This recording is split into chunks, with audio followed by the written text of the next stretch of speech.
জানি না এই গল্পটা আপনারা কেউ শুনেছেন কিনা, তবে আমি শুনে কান্না করে দিয়েছি। এই জন্য ভাবলাম আপনাদের সাথে একটু শেয়ার করি।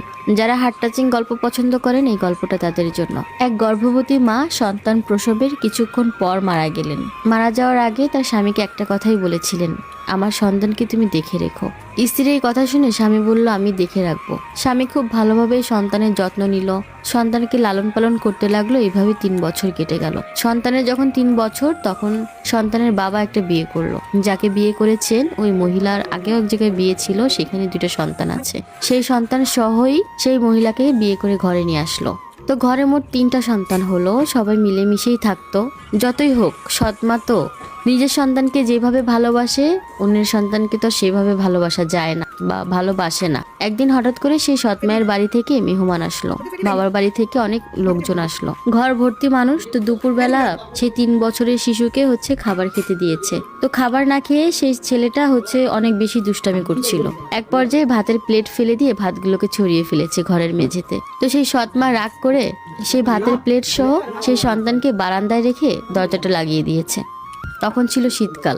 রাতে যখন তার বাবা বাসায় ফিরলো, তখন বাসায় ফিরে খাওয়া দাওয়া করলো, জিজ্ঞেস করলো সন্তানরা খেয়েছে কিনা, তারা কি করছে, তারা কি ঘুমিয়ে পড়েছে। তার মা বলল, হ্যাঁ সবাই ঘুমাচ্ছে, সবাই খেয়েছে। তো সেই সন্তানের বাবা যখন ঘুমালো, ঘুমিয়ে পড়লো, তখন সে স্বপ্ন দেখলো তার আগের স্ত্রীকে। সেই স্ত্রী তাকে বলছে, আমার সন্তানকে তুমি দেখে রেখো।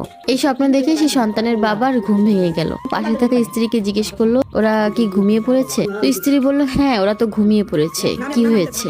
বলে, কিছু না। এই বলে আবার ঘুমিয়ে পড়লো। কিছুক্ষণ পরে আবার স্বপ্ন দেখলো, সে আগের স্ত্রী তাকে বলছে, আমার সন্তানকে তুমি দেখে রেখো। লোকটার আবার ঘুম ভেঙে গেল। আবার স্ত্রীকে ডেকে বলছে, আচ্ছা সন্তানেরা ঠিক আছে তো সবাই? ওরা কি সত্যি ঘুমিয়েছে? তুমি দেখেছো তো? স্ত্রী বলল, হ্যাঁ আমি দেখেছি, ওরা ঘুমাচ্ছে, ওরা সবাই ভালোই আছে। কি হয়েছে, কোনো সমস্যা? তো লোকটি বলল, না কোনো সমস্যা না। এই বলে আবার ঘুমিয়ে পড়লো। কিছুক্ষণ পর সে আবার স্বপ্ন দেখলো সেই তার প্রথম স্ত্রীকে। সেই স্ত্রী তাকে বলছে, আমার সন্তানকে তোমার আর দেখে রাখতে হবে না, আমার সন্তান আমার কাছে চলে এসেছে।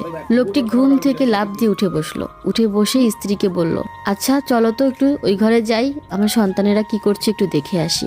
এই কথা বলে স্ত্রীকে সঙ্গে নিয়ে রুমের দরজাটা খুলে দেখে ওখানে 2 সন্তান ঘুমিয়ে আছে, আর যে 3 বছরের সন্তান সে নেই। স্ত্রী তখন মনে পড়লো যে সে তো তাকে ওই দুপুরবেলা বারান্দায় আটকে রেখেছিল। বারান্দার দরজা খুলে দেখে ওই সন্তানটা বসে আছে, 2 পা 2 দিকে দিয়ে, মাঝে ভাতের প্লেটটা, আর তার মাথাটা নিচু। বাবা সন্তানটাকে ধরতেই সন্তানটা পড়ে গেল। একেই বলে মা।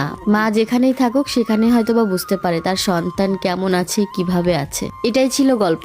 জানি না আমি সেভাবে গুছিয়ে বলতে পেরেছি কিনা। তো আপনাদের কেমন লাগলো গল্পটি অবশ্যই কমেন্ট বক্সে বলবেন কিন্তু।